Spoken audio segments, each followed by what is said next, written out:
आपके बाप की कुर्सी नहीं है जिसको कि आप हथिया कर बैठे हैं। योगी सरकार को और केंद्र सरकार को, मोदी सरकार को चुनौती देते हैं हम कि हम यहाँ से हटेंगे नहीं, हम अपनी बात मनवा कर यहाँ से जाएंगे। अगर सरकार में इतना दम हो, केंद्र सरकार में, उत्तर प्रदेश सरकार में, तो हम सबको यहाँ से हटा कर दिखाए। आई चैलेंज, मैं सरकार को चैलेंज करती हूँ। तुम्हारे जब्र में हमारे सब्र में एक जंग जारी है, ये तो मुस्तकबिल बताएगा कि पल्ला किसका भारी है।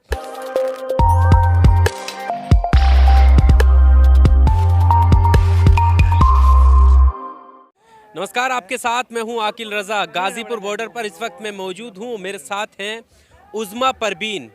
इन्हें आपने देखा होगा जब ये CA NRC के विरोध में प्रदर्शन हो रहे थे, तब इनका नाम सुर्खियों में था। झांसी की रानी के नाम से इन्हें जाना जाता था और लखनऊ घंटा घर पर ये लगातार वहां पर कंटिन्यू प्रोटेस्ट करती रही थी। उसके बाद शाहीन बाग और बाकी जगहों पर भी गई थी। वहां से इनकी वीडियो बहुत सारी वायरल भी हुई थी और अब ये किसान आंदोलन में आई हैं। उज़्मा जी, कैसा लगता है, क्योंकि 2 महीने से ज़्यादा का वक्त अब इस आंदोलन को हो चुका है और अभी भी सरकार के रवैये से नहीं लगता कि वो इस कानूनों को पूरी तरीके से वापस लेने वाले? देखिए, अभी जो मामला हाल ही में 26 जनवरी को जो हुआ है, जो हादसात हुए और किसानों को जो कहने में डेथ हुई है किसानों की, और जवानों के साथ भी थोड़ी बर्बरता हुई, तो मुझे बहुत ही, मैं इसकी निंदा करती हूँ। सबसे पहले तो जो हुआ 26 जनवरी को, जो नहीं होना चाहिए था, और ये कहीं ना कहीं प्रशासनिक चूक थी बहुत बड़ी। जिस तरह से आप देखते हैं कि घर में अगर हम एक प्रोग्राम रखते हैं तो उसमें भी मैनेजमेंट सही रखते हैं, तो इस तरह से जब इनको पता था 26 जनवरी वाले दिन एक माहौल खराब हो सकता है, तो इनको उसी तरीके से तैयारी करनी चाहिए थी। जो प्रशासन की चूक थी उसको नज़र में रखना चाहिए था कि कितनी बड़ी इनसे भूल हुई, और कुछ लोग जो मरे इस दौरान, मैं उनके लिए बहुत ज़्यादा निंदा करती हूँ उनकी। और मुझे ये लगता है कि अगर केंद्र सरकार, उत्तर प्रदेश सरकार अपने होश में आने के लिए तैयार नहीं है, तो हम किसान भाई, जो हमारे किसान भाई इस वक्त मौजूद है यहाँ पर और हम सब उनका समर्थन कर रहे हैं, तो उत्तर प्रदेश सरकार सुन ले और केंद्र सरकार सुन ले। योगी सरकार को और केंद्र सरकार को, मोदी सरकार को चुनौती देते हैं हम कि हम यहाँ से हटेंगे नहीं, हम अपनी बात मनवा कर यहाँ से जाएंगे। जिस तरह से किसानों के लिए कानून लाया गया है वो बहुत ही ज़्यादा बेकार है और इससे सिर्फ किसान का नुकसान है, क्योंकि ये कहीं ना कहीं कहते हैं कि आपको मतलब समझ नहीं आ रहा, यानी किसान इनकी बात समझ नहीं रहा। लेकिन जब किसान समझाना चाहते थे तो ये बात करने के लिए तैयार नहीं थे। आज मामला इतना बढ़ चुका है कि ये चाहते हैं बात करना, लेकिन हम बहुत से लोग, ऐसी यूनिट बनी हुई है जो लोग अलग अलग इस वक्त तबके में, टुकड़ियों में बट चुके हैं। तो मुझे ये लगता है कि ये मसले को आगे बढ़ता रहेगा और ये कम नहीं होगा, और हमारे किसान भाइयों के हौसलों में भी कमी नहीं आई है। पर अभी सदन में प्रधानमंत्री मोदी जी ने एक किसानों को लेकर बात की। उन्होंने कहा कि अभी तक ये किसान नहीं बता पाए हैं कि इन कानूनों में काला क्या है।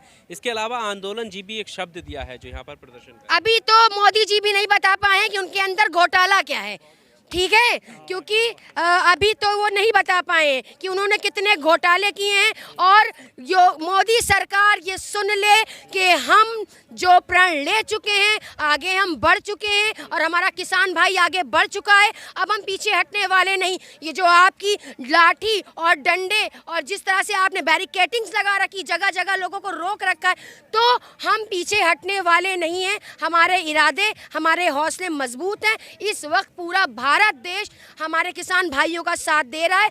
आप जो मनमानियां कर रहे हैं और आप जो करना चाह रहे हैं, आप गुलामी की जंजीरों में जकड़ना चाह रहे हैं, तो आपकी जनता गुलाम नहीं है, क्योंकि ये सत्ता आपके बाप की कुर्सी नहीं है जिसको कि आप हथिया कर बैठे हैं। क्योंकि ये जो सत्ता है, ये जो कुर्सी है, वो जनता की दी हुई है, वो हमारे किसान भाइयों की दी हुई है, हमारे जवान भाइयों की दी हुई है। क्योंकि जिस तरह से आपने देखा आज किसान मर रहा है और इनके कानों पर जूं तक नहीं रेंग रही है, चाहे वो केंद्र सरकार हो, चाहे वो उत्तर प्रदेश सरकार हो। मैं खुला चैलेंज करती हूँ इस बात का कि अगर आपको जो भी करना है तो आके आप बात करें यहाँ लोगों से, लोगों की बातों को सुने, लोगों की टेंशनों को सुने, समझें और उसको सॉल्व करें। और दूसरी चीज़ ये कि जब आपको लगता है कि हमारे भारत देश में कुछ उल्टा पुल्टा हो रहा है, और आपने क्या कहा कि आंदोलन जीवी, आपने एक जंतु का नाम दे दिया आंदोलनकारियों को कि ये एक जंतु, इनको एक कीड़े मकोड़े का नाम दे दिया। तो हाँ, हम सब आंदोलन परजीवी हैं, हम सब एक उसमें हैं और हम सब इनका साथ देने के लिए यहाँ खड़े हैं। और अगर सरकार में इतना दम हो, केंद्र सरकार में, उत्तर प्रदेश सरकार में, तो हम सबको यहाँ से हटा कर दिखाए। आई चैलेंज, मैं सरकार को चैलेंज करती हूँ, मैं मोदी जी को चैलेंज करती हूँ कि आप हमारे भाइयों को यहाँ से हटा कर दिखाएं। और पहली बात तो यही है कि जो आपने गलत किया है उसका खामियाजा आपको भुगतना पड़ेगा। जिस तरह से हम सरकार बना सकते हैं उस तरह से हम सरकार गिरा भी सकते हैं। उज़्मा जी, जिस तरीके से क्योंकि आप आंदोलन का हिस्सा रही हैं, CANRC में भी आपने काफ़ी विरोध प्रदर्शन किया था और अब ये आंदोलन भी 2 महीने से ज़्यादा का हो चुका है।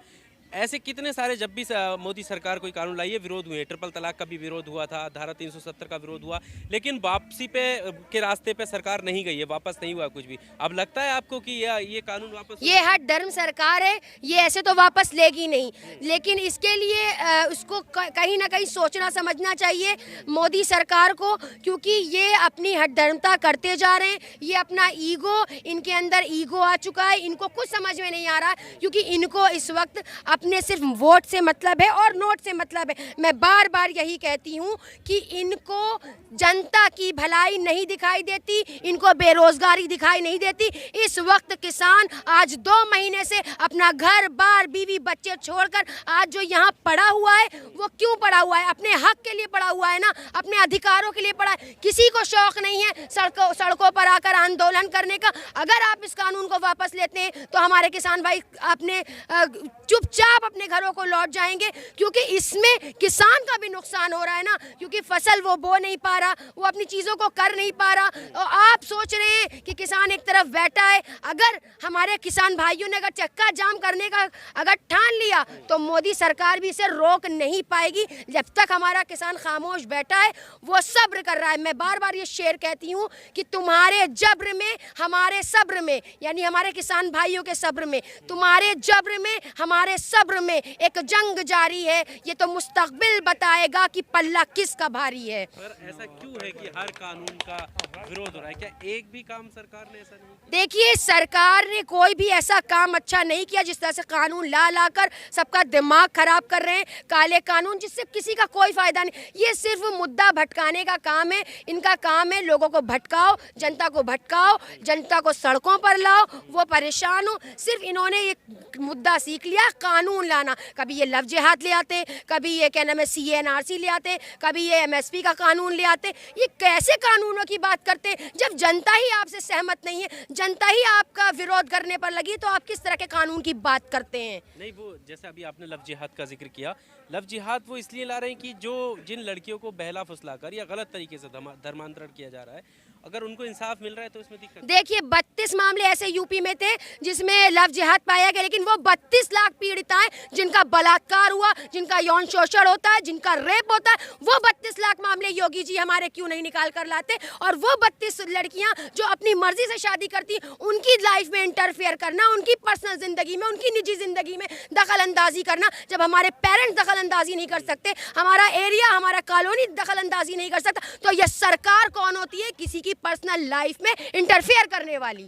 ठीक है उज़्मा जी, क्यों CANRC के बाद से अब तक जो है बहुत सारी गिरफ्तारियां, बहुत सारे केस जो लगे हैं लोगों पर, अब क्या लगता है इस आंदोलन के बाद जो लोग आ रहे हैं उन पर किसी तरीके से प्रताड़ना का सामना करना पड़ रहा है? बिल्कुल करना पड़ रहा है, और लोगों के ऊपर लगे हैं, हमारे किसान भाइयों के ऊपर कुछ ऐसे केसेस, और जिनको ये लोग दबाने की कोशिश करते हैं। जिस तरह से इन्होंने हमें CA में दबाने की कोशिश करी, हमारे ऊपर बेहद मुकदमे इस वक्त लाद दिए हैं, अभी भी मैं सामना कर रही हूँ, बराबर पेशियों में जा रही हूँ। तो इसी तरह से ये किसान भाइयों के साथ भी करना चाह रहे हैं कि उनको मुकदमों में फंसा कर उनको उधर करके, ताकि वो अपना काम करते रहें। और ये बहुत ही हट धर्म सरकार है, बहुत ही हिट्टी सरकार है, और इस हिट्टी सरकार से हमें लड़ना आता है, क्योंकि हम वो क्रांतिकारी महिलाएं हैं, वो क्रांतिकारी यहाँ पे युवक हैं जो अपने हक और अधिकारों के लिए लड़ते हैं और लड़ते रहेंगे। आज क्योंकि वर्षी है जो पुलवामा में शहीद हमारे जवान हुए थे, उनकी वर्षी भी है, तो उनको लेकर क्या कहना चाहती? क्यों बहुत सारे सवाल इसको लेकर उठे हैं,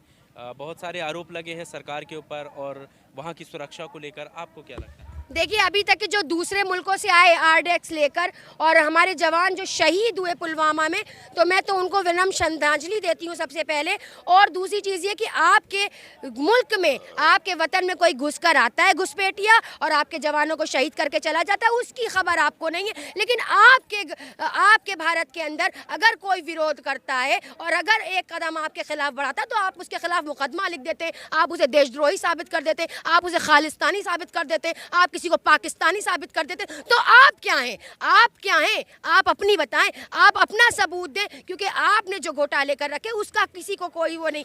आपने पूरी सियासत को मंदिर और मस्जिद पर लाकर खड़ा कर दिया है और जनता को घनचक्कर बना दिया है। लेकिन अब ये जनता जाग चुकी है। हमें रोजगार चाहिए, हमें किसानों का हक चाहिए, किसानों का अधिकार चाहिए, महिला सुरक्षा चाहिए, चीज़ें चाहिए, हमें ये चाहिए। हमें आपके मुद्दों में कोई इंटरेस्ट नहीं है, जिस तरह के आप लोगों को भटकाने की कोशिश कर रहे हैं। हमें आपकी सारी रणनीति समझ में आती है। जो करना चाहते, जो कहना चाहते, वो सब समझ चुकी है, ये जनता समझ चुकी है। और जब तक ये बिल वापस नहीं होगा, किसानों की अधिकारों की बात नहीं की जाएगी, किसानों के हक की बात नहीं की जाएगी। हम यहाँ 2 महीने क्या 2 साल तक बैठेंगे हमारे किसान भाई, लेकिन अपने अधिकारों को वापस लेकर जाएंगे। आखिरी सवाल, सीए एनआरसी को लेकर क्या फिर से आंदोलन शुरू होगा? हाँ, अगर अमित शाह जी या मोदी जी ऐसे स्टेटमेंट लाकर खड़े करते हैं और शुरुआत करते हैं, तो हमारी शुरुआत भी उसी घंटाघर से, उसी शाहीन बाग से होगी और हम फिर प्रोटेस्ट करेंगे, हम फिर सड़कों पर आएंगे, क्योंकि हम घबराने वाले नहीं, हम डरने वाले नहीं। आपने हमारे ऊपर इतने मुकदमे लगाए कि हमारे डर को निकाल दिया है, तो हम दोबारा फिर बैठेंगे और फिर लड़ेंगे अपने देश के लिए, क्योंकि हम वो लोग हैं जो अपने देश के लिए, लोगों के अधिकारों के लिए लड़ना जानते हैं। जय हिंद, जय भारत।